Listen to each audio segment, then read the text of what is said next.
Hello everybody, this is Mo from Mo Silver or Not.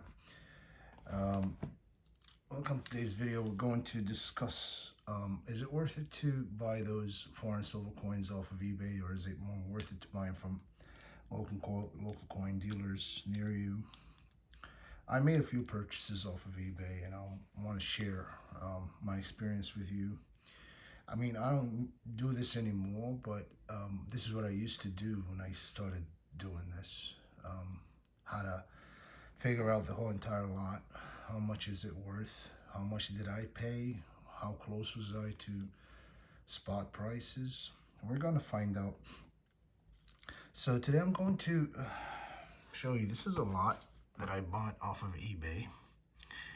As you can see here, it's 660 grams of foreign silver coins. So I paid 270 sterling pounds, which comes to $353.90 plus $3.93 in shipping. So I'm going to write that number down and I'm going to start. I'm going to write 660 grams and then I'm going to write, what was the number? 353.90. So let's say 354 plus shipping and taxes. So the first thing I'd like to do is I want to weigh the whole entire lot, make sure that we got the right weight. My scale does not take more than a half kilo, so I'm going to have to get at least 200 grams out, at least.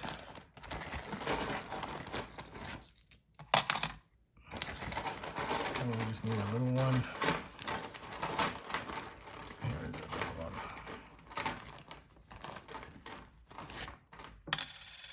So that's 200 even. And then we weigh the rest. So we're expecting 460 now.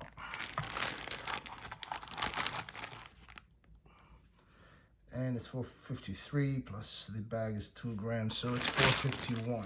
It's actually missing 9 grams. When your lot comes missing something, make sure you contact the seller and you get reimbursed for it. So I'm going to start by sorting the coins out by their composition rate. I'm going to pile them up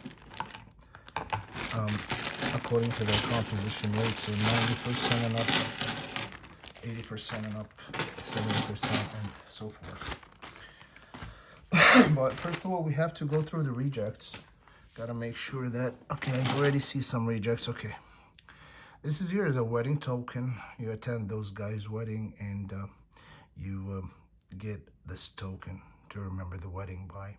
Most of the time it's silver. I'm going to hide the names because they have the names of the... Under my fingers is the names of the bride and the groom's families. And this is their wedding date, April 5th, 2002. So I'm going to reject this coin because it's not a coin. It doesn't have any standard that I could go by to check it. So this is a reject. What else do we have as far as rejects? Okay, I'm just going to keep going until we find something else. All right, I like to start with the bigger coins. I call these the double obverse 10 guilders, Dutch guilders, 72%. They're the year 1970.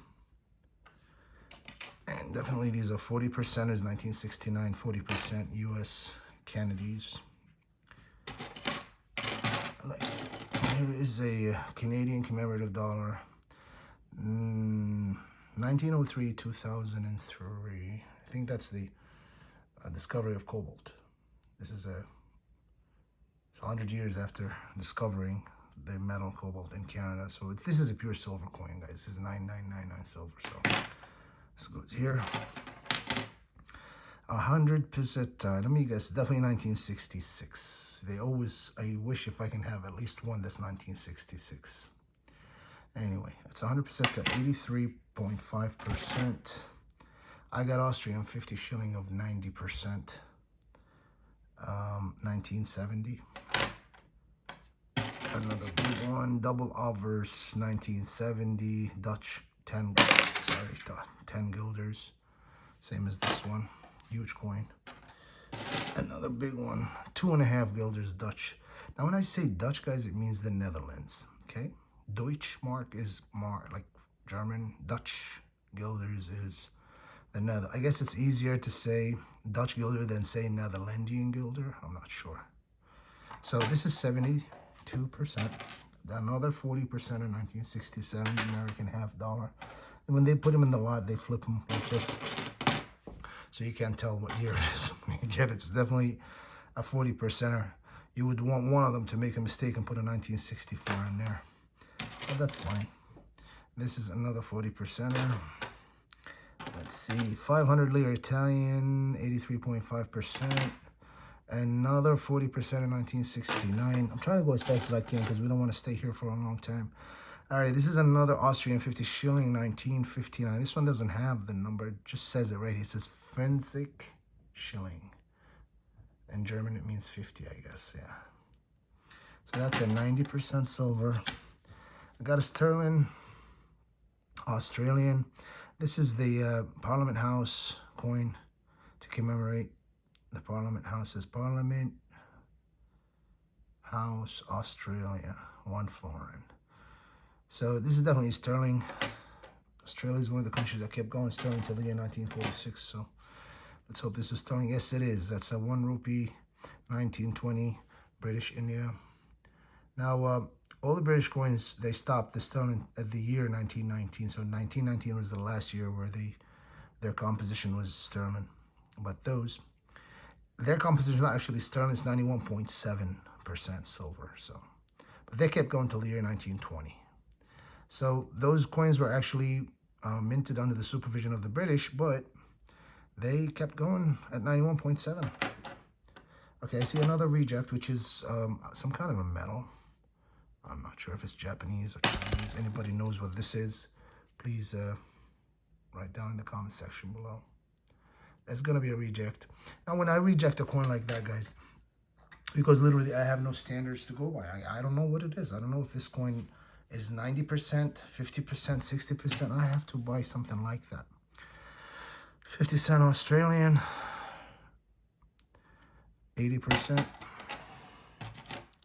I'm going through the bigger coins. 5 francs French, 1960. I'm sure you guys have seen this before. There we go. 83.5%.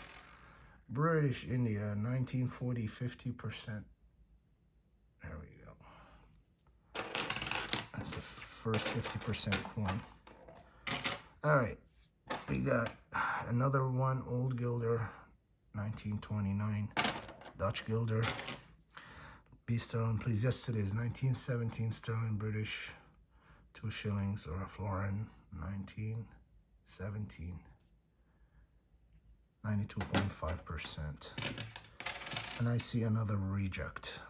This one doesn't even ding like silver. Doesn't bounce. So it looks like it's nickel. Well, let me see what it is. It says lottery, postcom. I don't know. Some kind of a charity lottery. Everybody is a winner. Something in the United Kingdom. But this is definitely not silver. I mean, this is going to be rejected. And we got to get compensated for it. See, German 5 marks, new marks, 1957. These are 64%. I see Czechoslovakian 5 krona, 50%. The year is important, 1932. Yes, it is 50%. All right. And I see 10 shillings Austrian, 1958. 68%. This is another reject. This looks silver though. Looks like it has a sterling mint mark. I'm still going to reject it. I could probably search it, see if there is a standard that I can, but I'm going to deal with it as a reject right now. Another Dutch guilder, 1930. The older guilders, guys, they're bigger in the size. They weigh 10 grams. The newer ones, they weigh, I think, 6.7. Another 500 lira Italian of 83.5%. What do we have here? We have a Belgian franc. We cannot tell the date. It's 18 something right here. But anyway, that's 83.5%. And we have beat the hell out of Egyptian 5 piastres. It says Sheen 5. Lucky to me, I could read Arabic. Sheen 5, that means 5 piastres. And right here it says the date, 1327 Islamic. One way to, or easy way to get the right date. So the year 1400 is 1980. So when I say 1300, it means 1880. So when I say 1327, I add 27 years to 1880, then I have 1907. You could be off by a whole year because an Islamic month is either 29 days or 30 days. And by the way, never mind my fingers being dirty, guys, because I've been dealing with coins all day and I can't get rid of that. But, so that's 83% silver. Belgian 20 francs, 1953, 83.5. I got an Irish 1 shilling, 1939, 75%. There we go. I got an older Deutschmark, 1875. Looks good, actually. 90%. French, 1 franc, 83.5.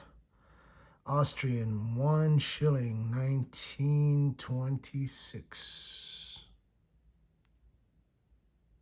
There we go. 68%. Another Dutch guilder, 1957. This is the newer one. This is what I meant, guys, by the big and small. Look. That's the difference. This one here, too. This one is 10 grams. This one is 6.7. They both have the same composition rate, 72%. What else do we have? 40%, 1 krone. Swedish goes here. Another 1 shilling Irish, 75%. And I got a New Zealand 1934 shilling of 50%. And 5 shilling Austrians. That's a 68%. British India 1944, half rupee, 50%. And 1946, 40%. 1 kroner, Swedish. There we go. And Australian 1960 shilling, 50%. Canadian 1946, 80%. Another big guilder, 1931.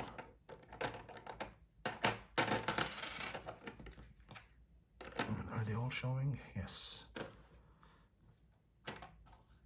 Let's make sure they're all showing in the camera.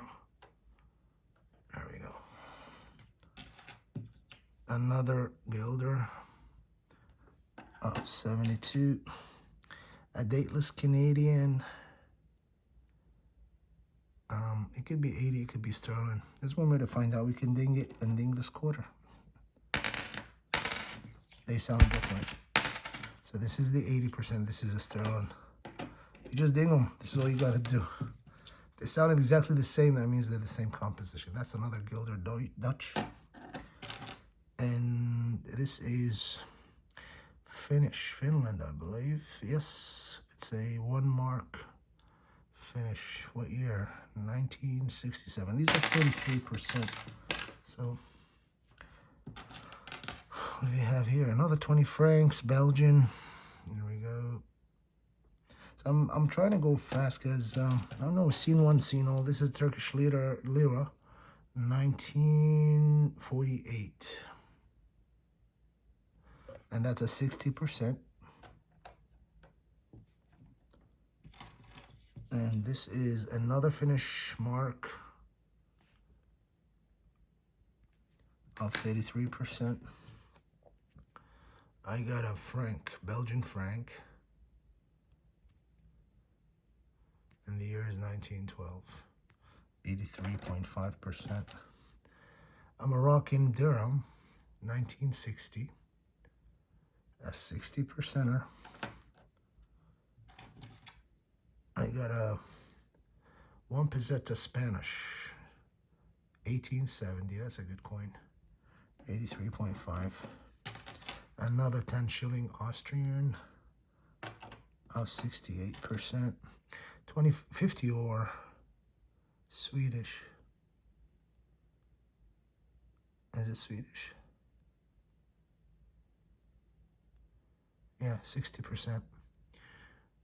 The lower denominations, they were 60 and 80% till the year 1941. And the smaller denominations, I mean, they went down to 40%. But this is a 60. Let's see. What is this? French, 1 franc. Another French, 1 franc. These are beat the hell out of. I got 1, 2, 3 Egyptian 2 piasters. They're all 1944s of 50%. King Farouk. The year prior to that is 83%, 1943. And they're circular. So this is the first year they made them like this. There we go. 50%.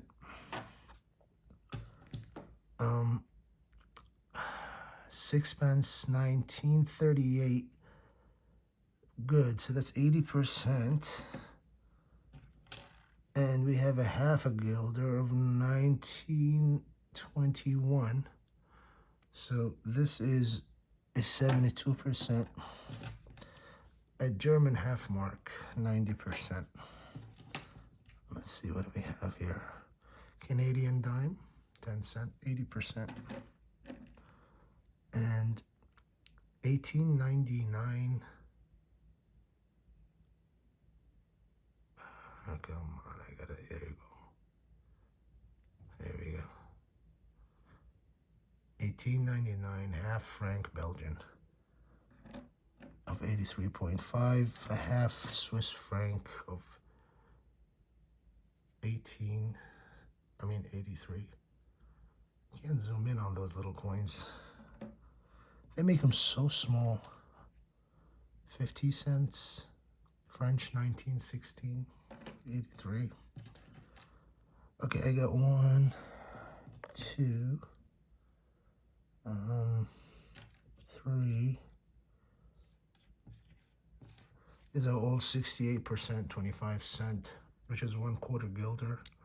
Now the smaller denomination, they got them at 68%. The bigger, or guilder and up, is 72%. So these are all 2.5 escuados, Portuguese. That's in the 60s.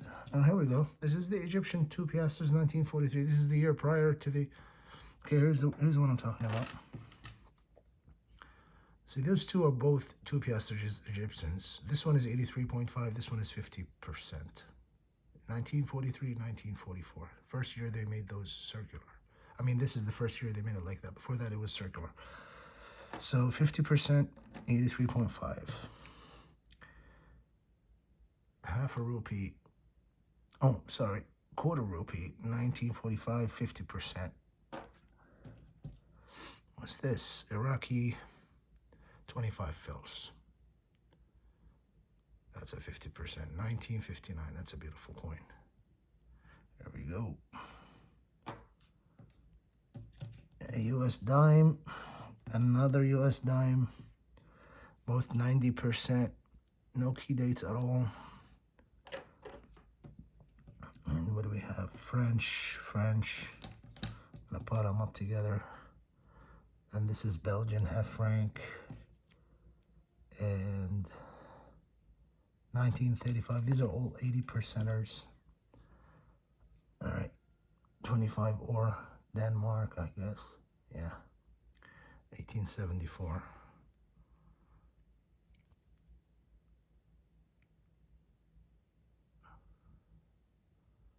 I'm not sure if this one is 60%. I think it is 60. I'll check it out later. But this is 83.5. What else do we have here? Australian. 1943. Alrighty. 1958. 50%. That's another Australian. 1963, 3 pence, 50%. We're almost done here, guys. And this is Swedish, 40%. American half dime, if there was no hole in it. This is a $30 coin. About the hole. And this is Swiss 5 wrapping, 1850. But it's kind of beat the hell out of it a little bit in the center. But it's just the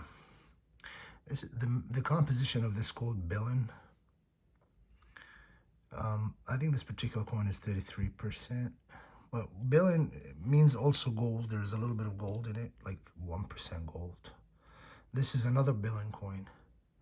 It says on it, 1 silver Grecian 1847A. This belongs to a country that used to exist but doesn't. It's called Prussia. And right on it says how much of a percentage of the thaler. Okay, 30. That's 1/30 of a thaler, I guess. Now silver means silver, I guess. Grecian means piaster. And that's the Arabic word for piaster. It's Grecian. And this is, I think, a billion also, 22%. So I'm going to put them up together. I'm going to put all of these together. These are 33s and 22s. Okay. We're done. We're just going to weigh them now and find out. First of all, I'm going to weigh in the rejects. And I'm going to add them to the 9 grams that we're missing. So this way, I want this guy to reimburse me the amount. All right, here we go. So that's 33.1 plus 9 grams. Plus 9 grams is 42. So 42 grams minus 660, you're looking at 618 total. And then I'm going to assume for the 42 grams, the guy is going to give me, let's say $25 for those. So instead of 354, it'll be 329, I guess so. So let's make it 330, okay? Plus the $3 whatever shipping. So now we need to weigh these. So we got 118 and a quarter. Oh, sorry. 118.25 of 90%.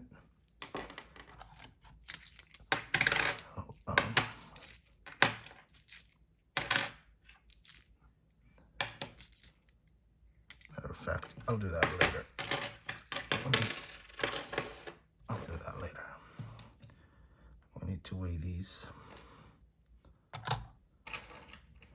Only 83%. And 80%. So we get 150 even.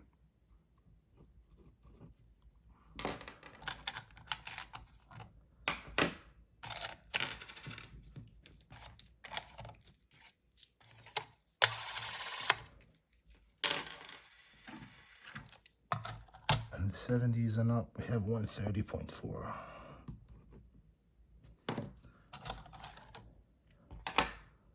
And the 60s and up are 72.21.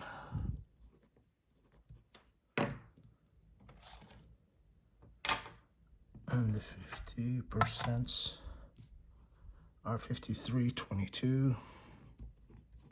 I'm gonna mark this 50%. And 40% and up are 73 even.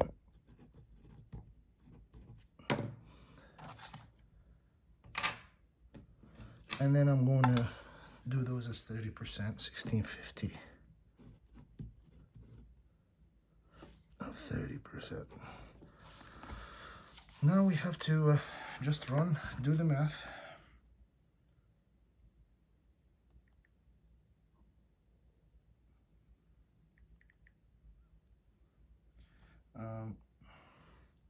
There's a calculator. So we need to multiply first 118.25 times, I'm going to assume it's 92%. So we got 108.75, 79, sorry.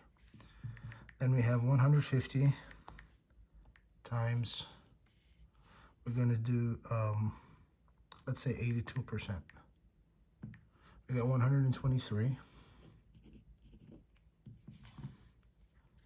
And then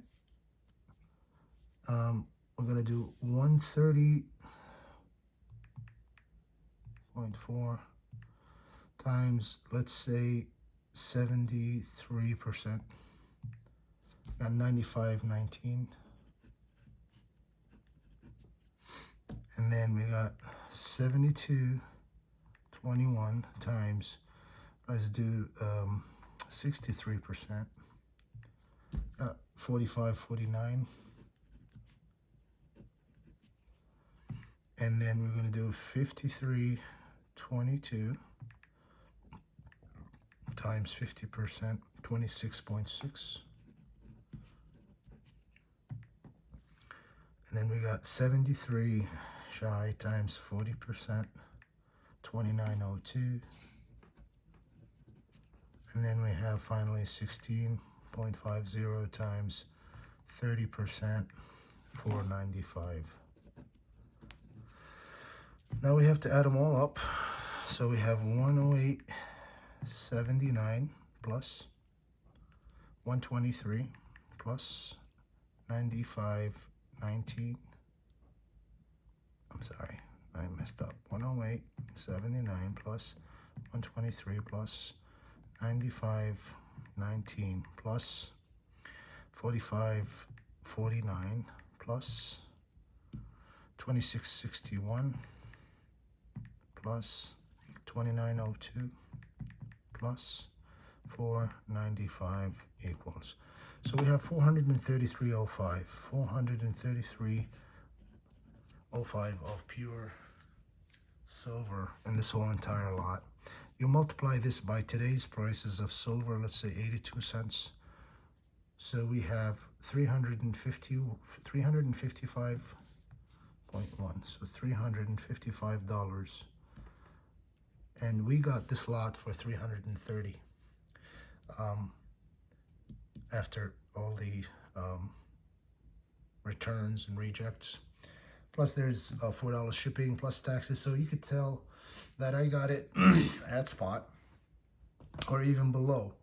But here's the kicker. When you buy those off of eBay, usually when they put them together, they put them together in a way by mixing the good and the bad and the ugly. So most of the higher denomination, I mean, most of those 90% silvers, they're worth above spot, as you can see. They have something, they have some kind of a value. Everything here goes above spot, except for this. And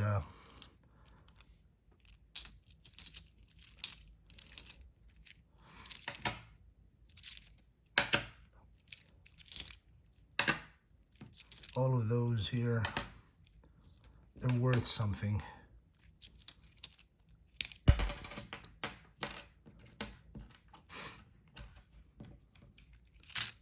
So this is what I wound up with. There's more here of 83%. They all fell. This one,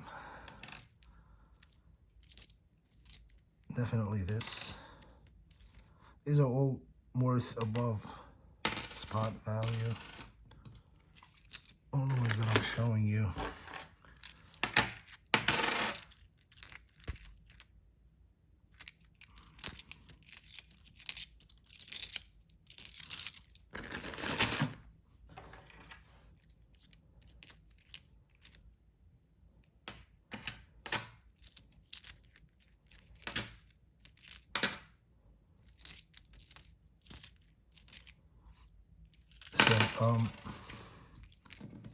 So we got this lot, as you can see, below spot, and at the same time we had some good coins.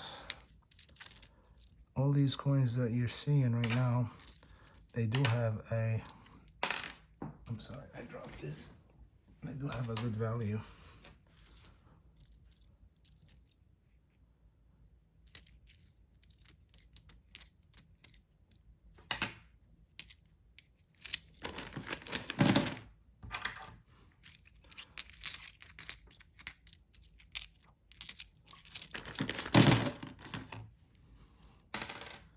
And finally, those two little guys. So these are the catch of the lot. They're definitely above spot. But as you can see, we got this below spot value. This is how you're supposed to round your numbers down if you're just a stacker, and this is how you're supposed to collect coins if you're a collector. You just grab these, get them out of there. So you could offload these, you could sell them or do something with them and keep these or whatever. So I'm going to be making more of these videos, but I'm going to try to make it a little less than that, because this is 31 minutes so far, 32 minutes. This is insane. All right, we'll catch you some other time in another video, guys. Have a good one and stay safe.